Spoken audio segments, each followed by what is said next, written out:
Welcome back to the Deep Dive. Today, we are opening up a file that is, honestly, it's going to haunt me for a little while. Mm.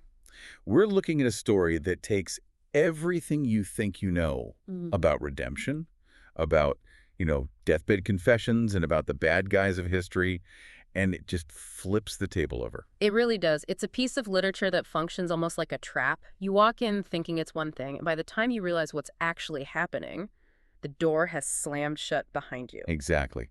We're talking about Vigil by George Saunders. Ah. And I mean, usually when we talk about stories involving ghosts and dying billionaires, we have a very specific template in mind, don't we? We do. It's the A Christmas Carol template. Yeah. It's the cultural blueprint for how we expect these things to go. You have the miserly, powerful figure Scrooge. Right, Scrooge. You have the supernatural visitors. They show him his past, his present, his, grim future. He gets scared. He realizes the error of his ways. And he wakes up, buys the biggest turkey in the window, and everyone lives happily ever after. Right. It's a comforting story. Ah. It tells us that deep down, even the worst of us, even the guys, ruining the world for a profit, they have a conscience that can be reached. Yeah. It tells us that if you just show them the truth, they'll break. But Vigil asks a much, much darker question, a more realistic one, maybe.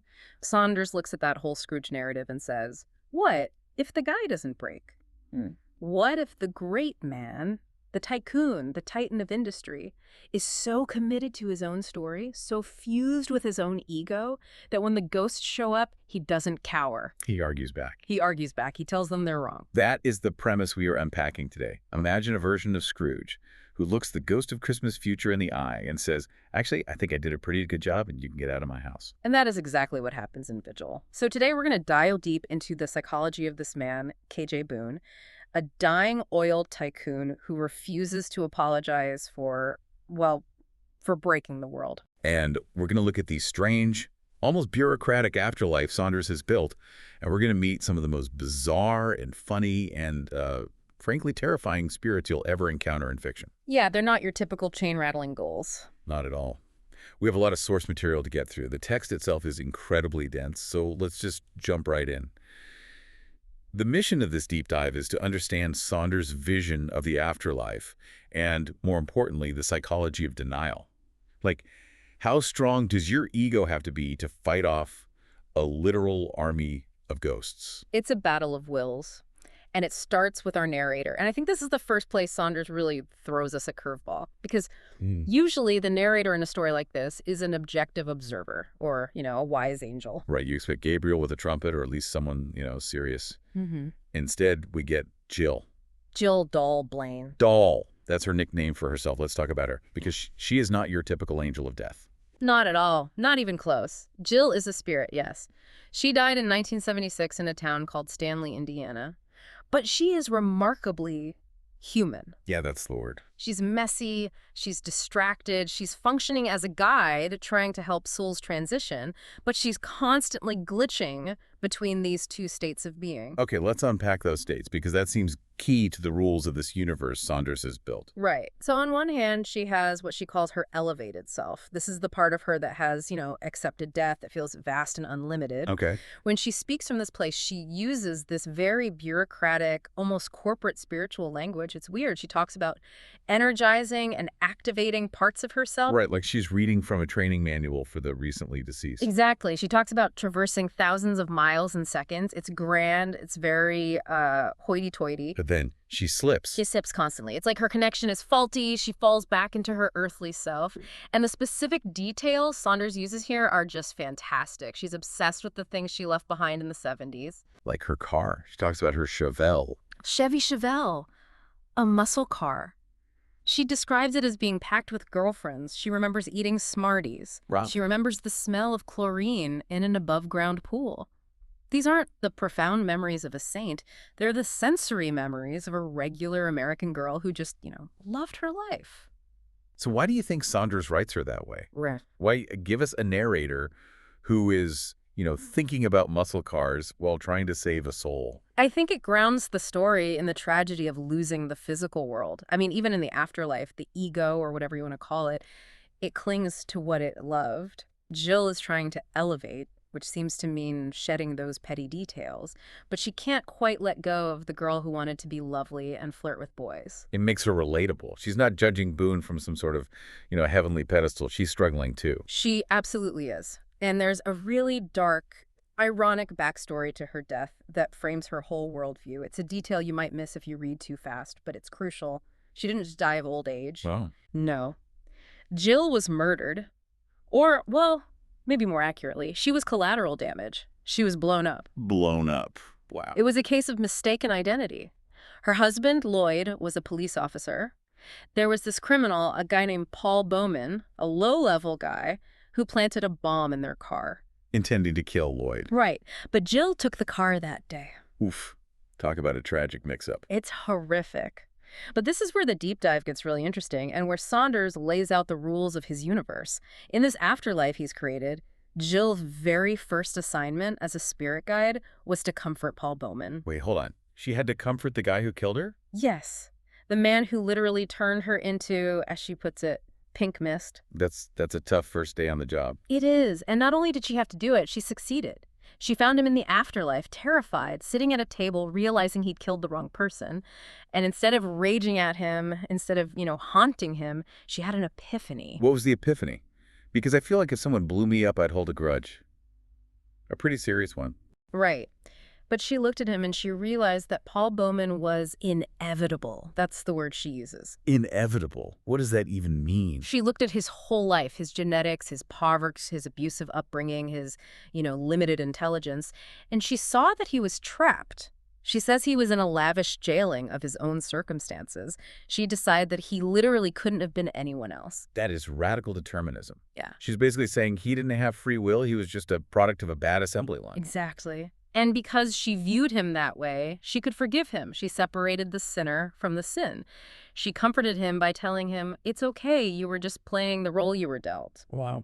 And because she managed to comfort her own murderer, she thinks she's the ultimate expert. She successfully transitioned 343 souls before she meets our main character. So she walks into KJ Boone's room with a resume that says, I forgave the guy who vaporized me. I can handle anyone. She's confident, overconfident maybe. She thinks, I've got this. But she has never met anyone like KJ Boone. Okay, so let's set the scene for Boone, because the environment here, the actual room he's in, tells us so much about the man. We are in Texas. We are in a mansion. A huge one. It is a monument to new money. It's massive. In the courtyard, there is a fountain featuring a gold-plated statue of a dog holding a golden duck in its mouth. A golden dog with a golden duck. Yeah. Subtle. Very subtle. Its wealth is a blunt instrument, but, and this is the critical contrast, Boone is not dying in the master bedroom. He's not in his seat of power. He is dying in a guest room. He calls it the slop room. The slop room. Why is he there? It seems to be a place where they put things that don't fit anywhere else. It's a room of mismatched aspirations. Saunders describes red velvet drapes covering a wall where there isn't even a window. Drapes with no window. That's a pretty good metaphor. Sure, isn't it? There are Old West guns mounted on the wall, brass knights on the tables. It's a junk drawer of a room. And now it's filled with the plastic detritus of his medical care tubes, bags, monitors. It sounds claustrophobic. It is, and he hates it. He feels like he's been shoved aside in his own kingdom. And to make matters worse, to really rub salt in the wound, right next door, there's a wedding happening at the neighbor's house. Oh, that's brutal. The juxtaposition. You have this grim, stuffy death room, and then through the wall you can hear music, laughter, life. And smells. Jill, our narrator, keeps getting distracted by the smell of the food from the wedding, Jardine's smorgasbord. She's smelling barbecue and roast beef while Boone is just rotting. It highlights just how isolated he is. Life is literally going on without him, and he can't stand it. So let's talk about the man himself, who is KJ Boone. How does he view himself? KJ Boone is a self-made oil CEO, and he clings to that self-made identity with a death grip.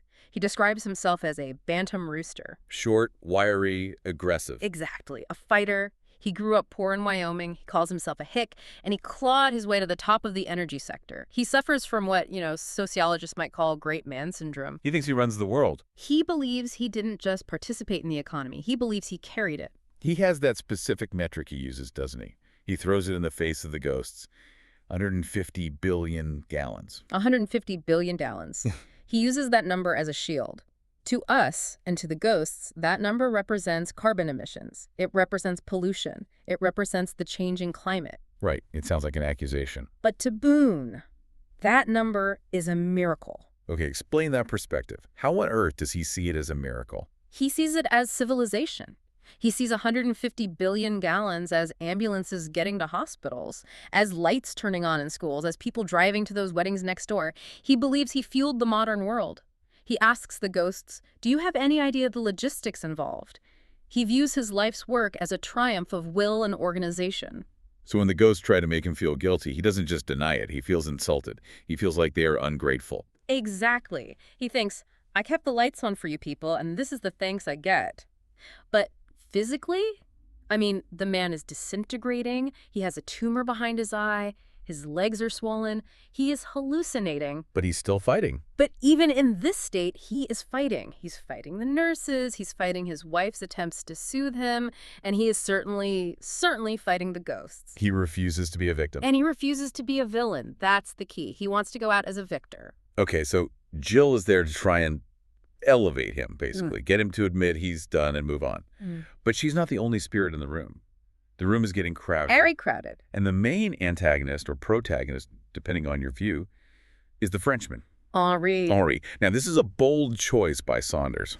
Who is Henri? Henri is the ghost of the man who invented the internal combustion engine, or at least, one of the pioneers of it. No way. So he's the grandfather of Boone's entire industry. He is. But unlike Boone, Henri is consumed by guilt.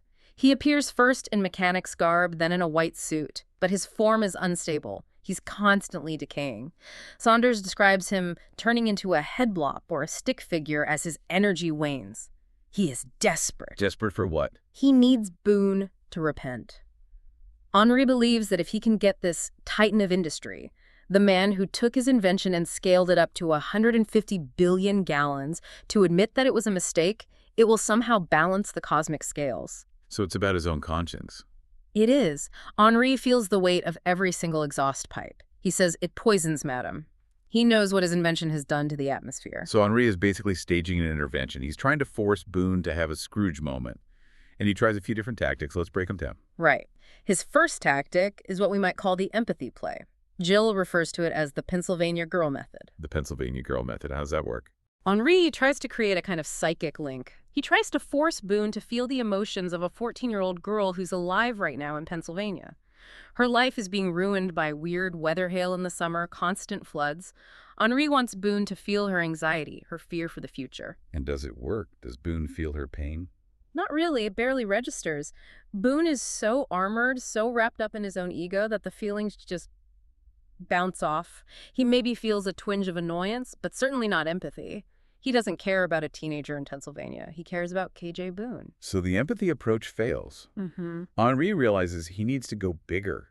He needs shock and awe. He does. And this leads to the scene with the birds. This is one of the most vivid and horrific scenes in the story. It really sticks with you. Describe what happens here. Henri summons nature itself into the room. Suddenly, the slop room is filled with hundreds of birds, and Saunders lists them by name: hooded warblers, necklace-throated dayhawks. These are beautiful, specific creatures. But they don't just fly around the room. No. As soon as they materialize in the room, they die. They just drop dead out of the air and land on the bedspread. They land on Boone's legs.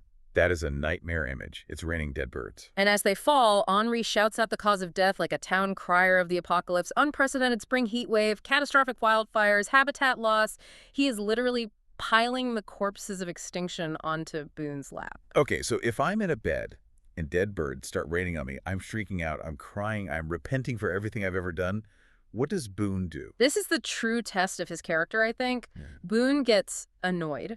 Annoyed. He looks at this mass death, this ecological horror show on his bed, and he thinks, birds bred like goddamn rats. Bred like rats. He dismisses them entirely. He rationalizes it instantly. To him, nature is either a resource to be exploited or a nuisance to be managed. He cannot or will not connect his 150 billion gallons to the pile of feathers on his duvet. He sees it as a hygiene issue, not a moral one. Yes, exactly. That is chilling. It's the banality of evil in real time. He's thinking, get this trash off my bed, while the Frenchman is trying to show him the end of the world. The cognitive dissonance is impenetrable. Mm-hmm. He has built a fortress around his conscience, and, a few hundred dead birds aren't enough to breach the walls. Not even close.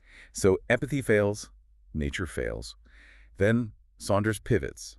We go from horror to just bizarre satire. The Mells show up. The Mells. This is Saunders at his weirdest and, I think, his funniest. Okay, who are these guys? Mel G and Mel R. They are two ghosts who appear in the room. They were former employees of Boone. They represent the fixers. They were the scientists who became PR men. Right. I love the description of their clothes. Yes. Their clothes flicker. 1 second they're wearing lab coats, implying, scientific authority. And the next second they're wearing sharp business suits, implying corporate interest. The perfect visual metaphor for the corruption of science by industry. Yeah. Are they researchers? Or are they salesmen? Even they don't seem to know anymore. The lines are totally blurred. And they have let's say, a very unique way of multiplying. They do, and it's grotesque, but it's so meaningful. As they talk, they uncontrollably spawn smaller versions of themselves out of their rears. We're talking about butt births here. We are. Miniature Mells just pop out, fully formed, chattering the same corporate nonsense. It's so gross, but it's brilliant. What is Saunders saying with that image? I think it's about the viral nature of misinformation. It's about replication. You start one think tank and it spawns 3 more institutes, and they all just regurgitate the same talking points. It's an infinite loop of corporate lies. It's self-perpetuating trash. And the twist with the Mells is that they aren't there to haunt Boone. They aren't there to scold him like the Frenchman. No. They are his cheerleaders. They are basically high-fiving him. They tell him, "Don't give in, boss." They celebrate their strategy. They use the phrase, "deny, delay, obfuscate." They're bragging about it. They are so proud of the confusion they created. They mention setting up these fake grassroots organizations, astroturfing groups, with names like the Council for a Sensible Environment. Sensible. That word does so much heavy lifting in corporate speak. If you're against the sensible council, you must be irrational. Not exactly. It's a rhetorical trick. They mention getting 17,000 signatures from scientists, including Elvis and Abe Lincoln. They know it was a fraud. They know it was a game. And they are telling Boone, "We won the game. We delayed action for decades. High five." They tell him he won because he never apologized. When you win, you dance. That's their motto. And here is the fascinating reaction from Boone. You'd think he'd be happy to see his supporters, his old team. But he hates them. He does. He's disgusted by them. Why? He calls them trashy. He realizes that these are his creatures. These grotesque, butt-spawning little men are the architects of his legacy.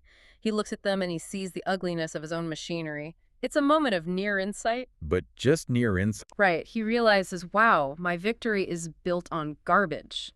But he doesn't reject the victory. He just rejects the messengers. He wants them out of his room because they are tacky, not because they're wrong. Yes. It's like, I'm glad we won, but do you have to be so gross about it? It's like looking in a funhouse mirror, seeing your own distorted reflection and blaming the mirror manufacturers. That's a perfect way to put it. Okay, so the Mells are the comic relief, even though it's, incredibly dark comedy. But then the Frenchman decides to stop playing games. He brings in a victim, a real human face. This is Mr. Booty. And the tone shifts instantly. It goes from satire to pure tragedy. Mr. Booty is a lawyer from Rajasthan, India. He appears in the room wearing a beautiful orange silk jacket. But his story is a nightmare. He's a victim of the climate crisis. A direct victim. He describes dying in a heat wave. He describes the water running out completely. And he uses this visceral phrase. He talks about his family fighting to lick the bucket. Licking the bucket. Wow. That image just cuts through all the corporate speak, all the rationalizations. Yeah. It strips away all the 150 billion gallons heroism. It's just raw human suffering. And Mr. Booty describes his afterlife, which he calls the room of no content. The room of no content. It's a hell of deprivation. It's a place where people wait for water that never comes, or musicians wait for violins they can't play. It's a state of eternal, unfulfilled want. And Mr. Booty isn't just there to talk, is he? He gets physical. He does. In a desperate, last-ditch attempt to make Boone understand, Mr. Booty enters Boone's body. He possesses him. Yes, a forced possession. He tries to make the tycoon feel what it was like to die of thirst. He makes Boone feel the heat, the cracked lips, the sensation of black urine. He's trying to bypass Boone's brain and go straight to his nervous system. And Boone's reaction. This is the most violent moment in the story, right? It is. Boone explodes. He doesn't just push him out, he rages. He shouts obscenities. He yells, "I'd eat your ass!"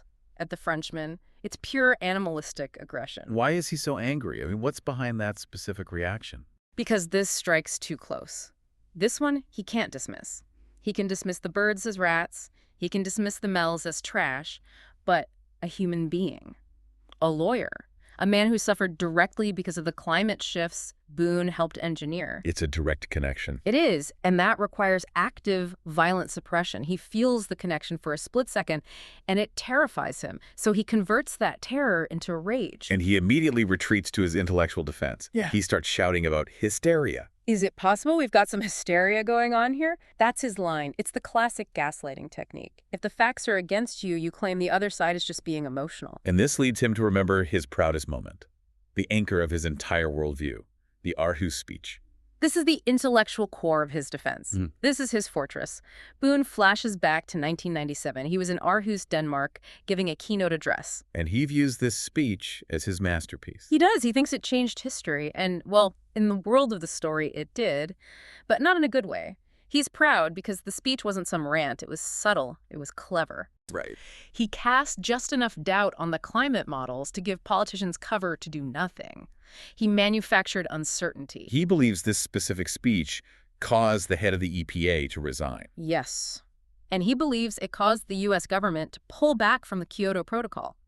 In his mind, he single-handedly saved the economy from regulation. He thinks he saved growth. And to K.J. Boone, growth is God. Continual growth is the only morality. If the line on the chart goes up, he is a good man. If the line goes down, that is sin. But there's a crack in this memory, too. He remembers his speechwriter, Ed Dell. Right, Ed Dell. He was his intellectual partner. Boone says they had a mind meld. They wrote that brilliant, subtle, world-changing speech together. But Ed Dell didn't stay loyal to the cause. Boone remembers a phone call from years later. Yes, a chilling phone call. Ed Dell calls him from Mexico. He's drunk, he's suicidal, he's weeping. And he just screams at Boone. He calls their work, specifically that Aarhus speech, a sin against God and the world. A sin against God and the world. I mean, that is heavy. How does Boone process his best friend, his mind meld partner, saying that? He doesn't. He dismisses him. He calls Dell a bottom dweller.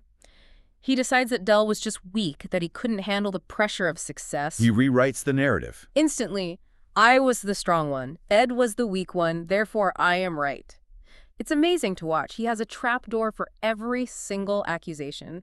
Every time the truth gets close, he drops it through a trapdoor labeled, they're weak, or they're hysterical, or they're trashy. He is a fortress. He is, but every fortress has a weak point. And usually, for a man like this, the weak point is family. Yes. Let's talk about the family dynamics, because this is where the armor finally starts to crack.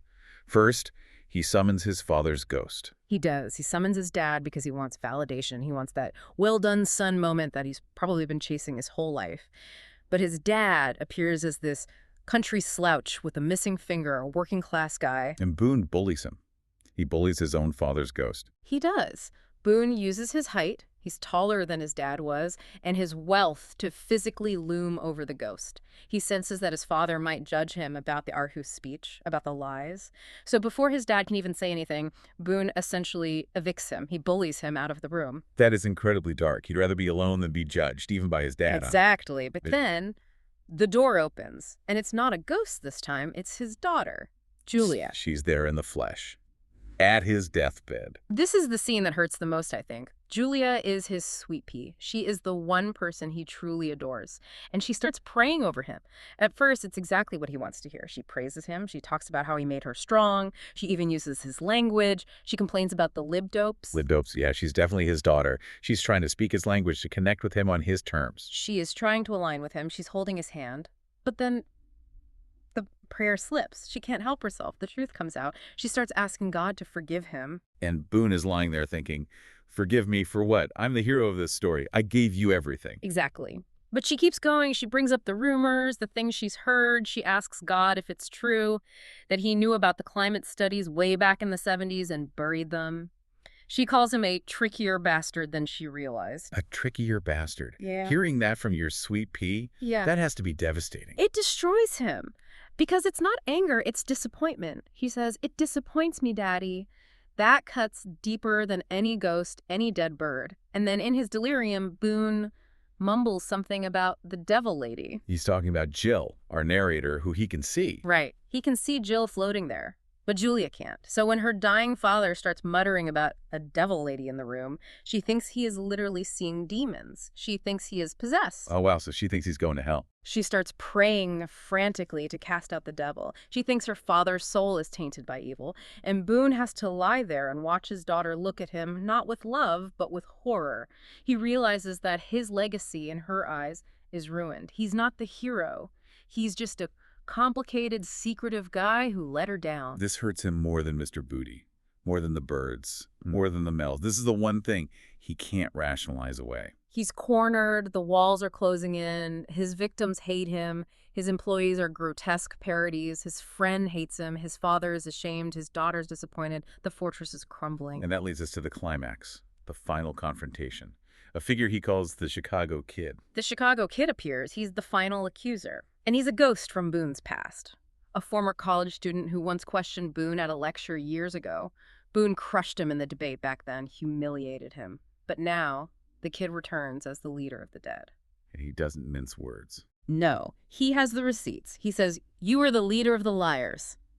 He reveals that he knows Boone read the internal memos. He completely destroys the "I didn't know" defense. He says, "You knew, you read them, you lied." And suddenly, the room fills up. It's the crowd of witnesses. The house fills with the spirits of the dead victims of all the climate disasters, floods, fires, droughts.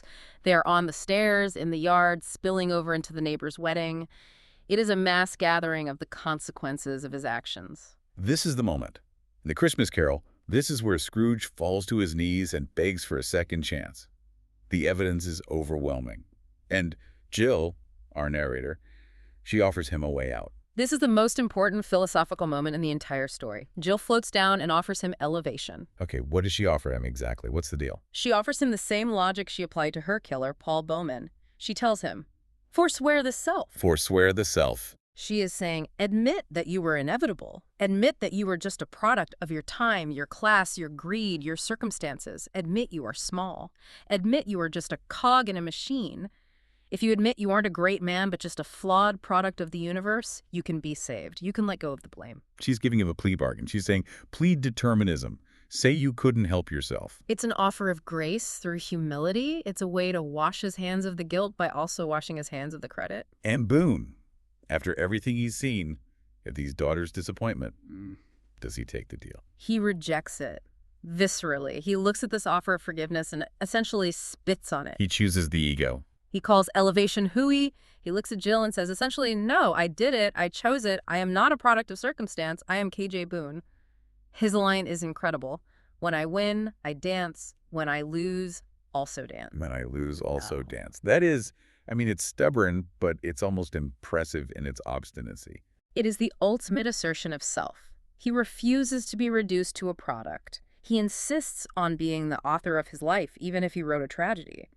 He would rather be damned as a giant than saved as a midget. He wants the credit for the 150 billion gallons more than he wants salvation. More than anything. So he rejects the truth. He rejects the offer of grace. He stands alone against the crowd of witnesses, and then he retreats. The tragedy of the ending is just profound. He summons a hallucination, not a real ghost it seems, but a projection generated by his own desperate mind. He summons his mother. And this isn't the real mom, right? This is a mom suit he's created for himself. It seems that way. She appears tall, towering over everyone else, pure wish fulfillment. And she tells him exactly, and I mean exactly, what he wants to hear. She tells him, you've always been a good boy. A good boy. And that's it. That is the narcotic he needed. He ignores the thousands of victims in his yard. He ignores his crying daughter. He ignores the truth. He curls up inside this one final lie that he was just a good boy who did good things, and he dies. He dies believing he got away with it. He succeeds in dying without guilt. He wins the battle against his conscience. But the cost is absolute isolation. He dies alone inside his own head. Saunders describes what's left of him on the bed as a stiff, moldering hunk of irrelevant meat. Irrelevant meat. That is brutal. The man who thought he fueled the world, the bantam rooster, becomes just waste. Irrelevant waste. The universe moves on without him. The wedding next door continues. And what happens to Jill, our narrator. Jill is left in a strange state. She's part Jill, the girl who likes Chevelles and Smarties, and part elevated. She rejects the hooey of the grave. She doesn't want to just rest or disappear. She continues her mission. She's messy, she's imperfect, but she's trying to connect. That's the contrast, isn't it? Jill is trying to connect, even with her killer.